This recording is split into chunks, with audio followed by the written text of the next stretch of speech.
vamos con la 13ª clase del curso de griego antiguo desde cero en academialatin.com, en la que vamos a ver los pronombres personales del griego antiguo. Y como digo aquí, dentro de la morfología nominal, los pronombres personales no tienen especial dificultad, eso dentro de la morfología, pero sí que hay determinadas cuestiones sintácticas con las que hemos de tener algo de precaución. Y sobre todo, también como voy a mencionar un poquito más adelante, lo que vamos a ver son, por así decirlo, los pronombres personales propios, los pronombres personales estándar. Pero como vamos a ver en otro módulo pronto, hay otro pronombre que no es uno de los pronombres estándar, que es autos, auté, autón, que realmente sí que se usa mucho como pronombre, concretamente como pronombre de tercera persona, ¿no? Entonces, si ya habéis visto esto en latín, sabréis que el pronombre personal de tercera persona en latín es solo reflexivo. Entonces, si queremos, por ejemplo, usar un pronombre de tercera persona no reflexivo, es decir, que no haga referencia sobre el propio sujeto, entonces tenemos que usar otros pronombres, ¿no? Todo esto de los pronombres anafóricos, deícticos, básicamente los pronombres demostrativos y todas esas cosas, ¿no? En fin, eso es en latín y en griego pasa algo similar con los pronombres de tercera persona. Como digo, eso lo vamos a ver no ahora, sino dentro de unos módulos, ¿no? Como digo aquí, vamos a ver la morfología de los pronombres personales, luego veremos la sintaxis de los pronombres personales. Y básicamente, ¿no? Pues primera persona, segunda persona, tercera persona, y como digo aquí ya vemos que la tercera persona es infrecuente, ¿no? Dentro de los pronombres propios o los pronombres estándar, como yo los llamo, ¿no? Entonces, vamos a ver primero la morfología de los pronombres personales. Como es de esperar, los pronombres personales en griego tienen persona, igual que en español, número, igual que en español, y caso, de hecho, igual que en español. Los pronombres personales son prácticamente los únicos elementos en español que conservan los casos, ¿no? Por eso decimos, por ejemplo, yo, pero luego digo me, digo a mí, etc. Todas esas cosas es lo que se conserva de los casos en español, ¿no? Entonces, eso era esperable. Luego, algo que quizá no es esperable, como digo aquí, los pronombres propios, los que estamos viendo aquí, no tienen género. Entonces, en español, por ejemplo, decimos él, ella, nosotros, nosotras, pero en griego vamos a ver que sorprendentemente no. Aunque ya veremos que el pronombre autos, ya he mencionado este pronombre autos, actúa a muchos respectos de forma diferente a lo que vamos a ver ahora mismo. Como digo, autos lo vamos a ver en otra clase porque de autos hay muchas cosas que decir. De momento vamos con lo más fácil. Los pronombres de primera y segunda persona, singular y plural, se usan tal y como vamos a explicar un poco más abajo, es decir, después de las tablas estas, en la parte de sintaxis, mientras que los de tercera persona son del todo infrecuentes, ya lo hemos mencionado también. Entonces, vamos, aquí tenemos estas tablas, caben enteras, ¿bien? Entonces, primera persona, singular y plural, básicamente. Primera persona, singular y plural. Es decir, la primera persona singular, yo, la primera persona plural, nosotros, ¿no? Entonces, pues, yo, nosotros. Y vemos nominativo, acusativo, genitivo y dativo. Y luego vemos que aquí tenemos formas entre paréntesis. En las formas del singular, excepto en el nominativo. De eso también vamos a hablar luego en la parte de sintaxis, ¿no? ¿Por qué tenemos dos formas? Y, bueno, no tiene más historia, realmente, ¿no? Simplemente tenemos aquí el nominativo ego, de ahí viene todo eso del egocentrismo, que bueno, realmente también podría venir del latín, porque es ego, ¿no? Pero, en fin, todo eso, ¿no? Vemos que realmente es el mismo pronombre en latín y en griego, ¿no? Luego, eme o me, simplemente emu o simplemente mu, emoi o simplemente moi.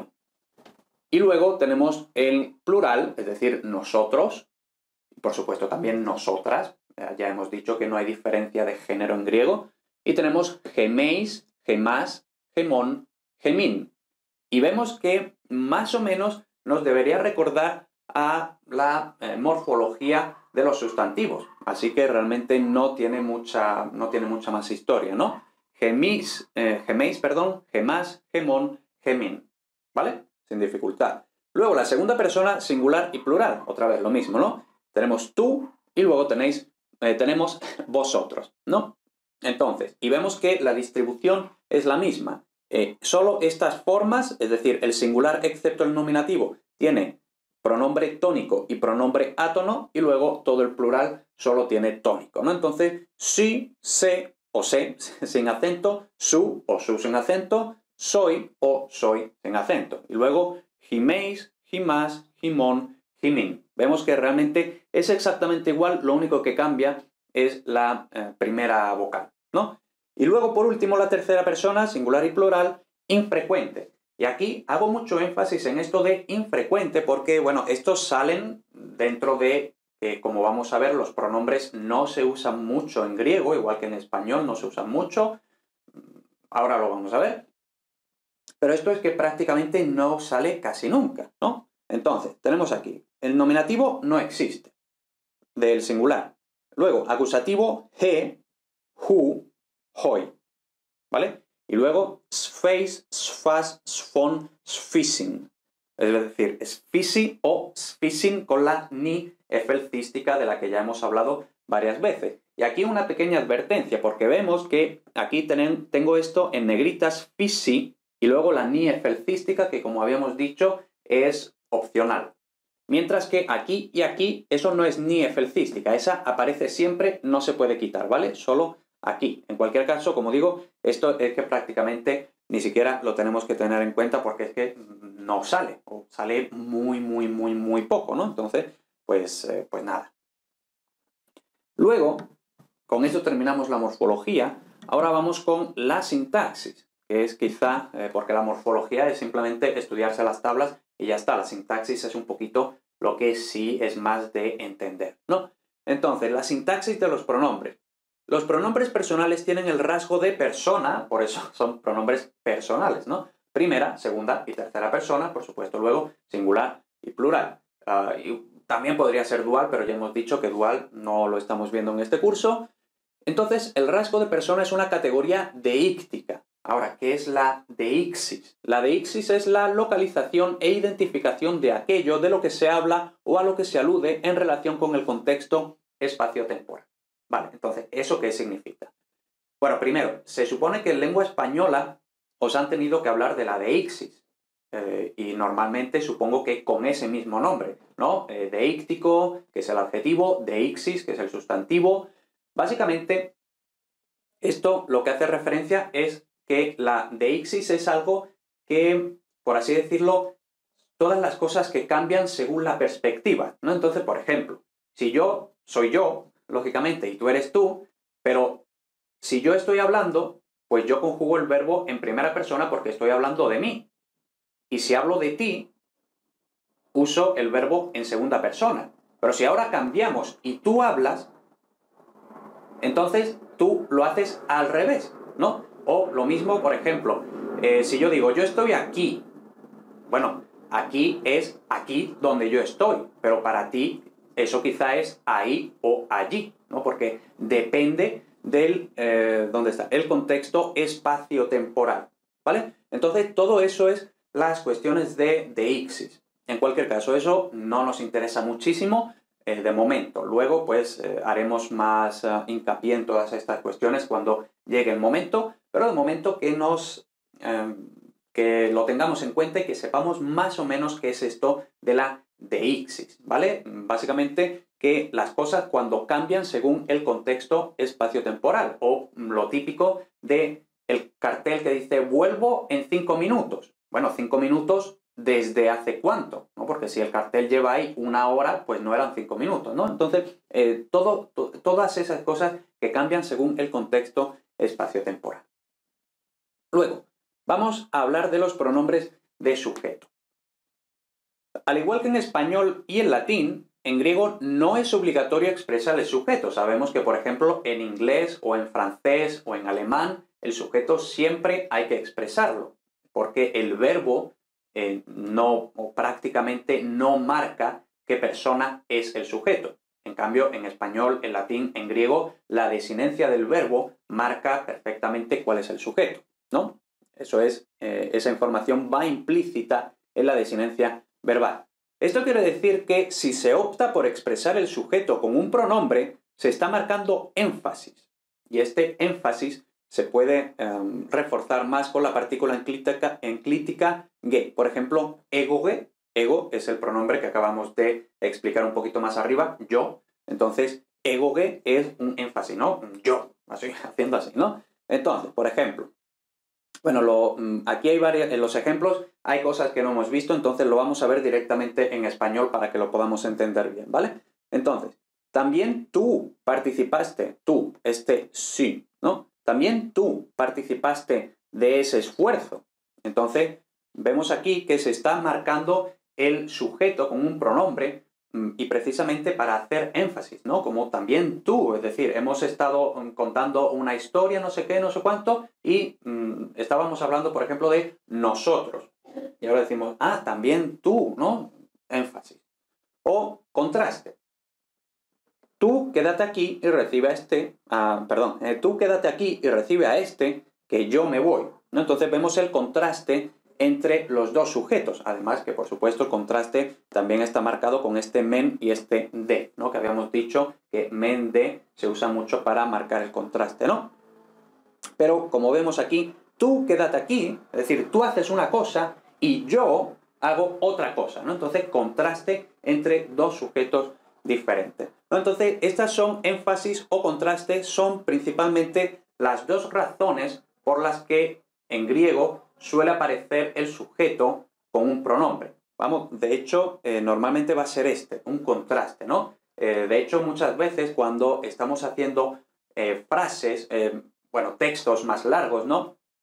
Y yo a lo mejor digo, bueno, en la primera frase digo, el sujeto es pero luego si seguimos, y a menos que haya un cambio de sujeto, no se vuelve a decir el sujeto, lógicamente, ¿no? Porque si se entiende que en principio el sujeto siempre es el mismo, a menos que se marque contraste, ¿vale? Contraste o simplemente cambio de sujeto. Y luego, esto no sale mucho, pero también puede salir, ¿no? Ocasionalmente puede aparecer el pronombre, normalmente de sujeto, por una razón diferente, sobre todo en las oraciones nominales puras. Ahora, ¿qué es esto de las oraciones nominales puras? Pues, por ejemplo, si digo cosas vanas, tú eres responsable. Y vemos que el eres está entre paréntesis. Eso es porque en griego no está el verbo eimi. Es simplemente si aitios. Es decir, tú responsable. Lo que pasa es que eso en español suena mucho a indio, ¿no? Pero en griego y en latín sí que aparece esto, ¿no? Principalmente cuando el verbo eimi o el verbo sum está muy claro que está ahí, pues puede no usarse, ¿vale? Entonces, pues eso. Si aitios, tú responsable. Es decir, tú eres responsable. Por eso es una oración nominal, porque solo aparecen nombres, adjetivos, puras, sin verbo. Entonces, en este caso, si solo aparece el sujeto y el atributo, pues obligatoriamente, y sobre todo, como hemos dicho, que, ¿dónde estaba? Aquí, ¿no? Que la información de persona del sujeto está en el verbo, pero en las oraciones nominales puras no hay verbo, pues entonces para marcar quién es el sujeto necesitamos un pronombre de sujeto, ¿vale? Tiene sentido. Bien. Y ya para terminar, bueno, vamos a subir un poquito más. Formas tónicas y átonas. Eso es lo que hemos visto, que en los pronombres en singular teníamos la forma tónica en negrita y la forma átona sin negrita entre paréntesis. Eso no quiere decir que una sea más importante que la otra, simplemente que podemos decir quizá, bueno, yo no he hecho una estadística, pero creo que es más frecuente la tónica, ¿no? En fin, los casos oblicuos, y en general cuando hablemos de casos oblicuos, eso quiere decir todos los casos que no sean el nominativo y el vocativo si acaso, ¿no? Es decir, todos los casos menos el nominativo, los casos oblicuos, de los pronombres personales singulares, tal y como habíamos visto en las tablas, tienen formas tónicas y átonas. La utilización de unas y otras solo implican una diferencia gradual. Eso es realmente lo que ya hemos explicado antes. No de significado.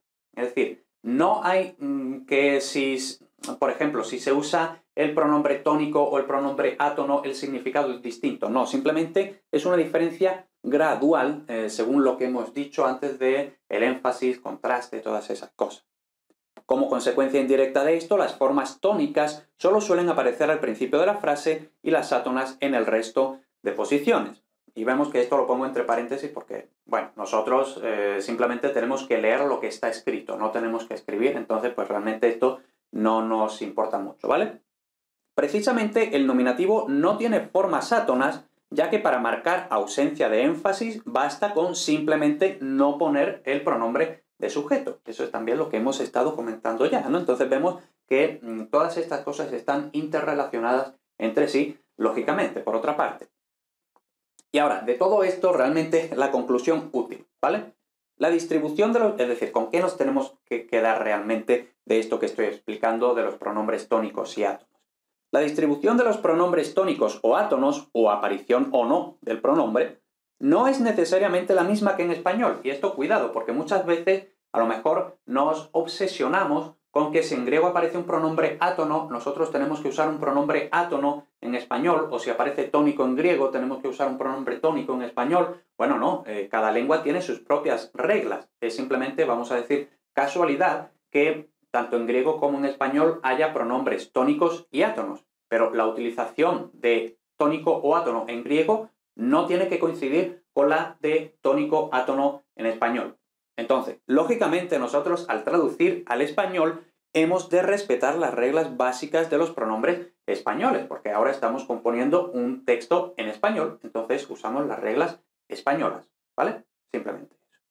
Bien, pues con eso terminamos esta clase de los pronombres. Vemos que realmente bastante información, pero la mayoría no es o súper difícil o súper importante, o al menos no lo es de momento, ¿vale? Entonces, en general, bastante fácil, pronombres, yo, nosotros, tú, vosotros, los de tercera persona prácticamente no y poco más, ¿vale? Entonces, con esto sí, ya estamos preparados para hacer la siguiente práctica, el siguiente texto en el que vamos a traducir, por así decirlo, el encuentro, cómo se conocen Odiseo y el Cíclope. ¿No sale bien? Como me imagino que sabemos del mito, pero eso no lo vemos todavía en este texto, simplemente el primer encuentro. En fin, nos vemos ahora en la traducción.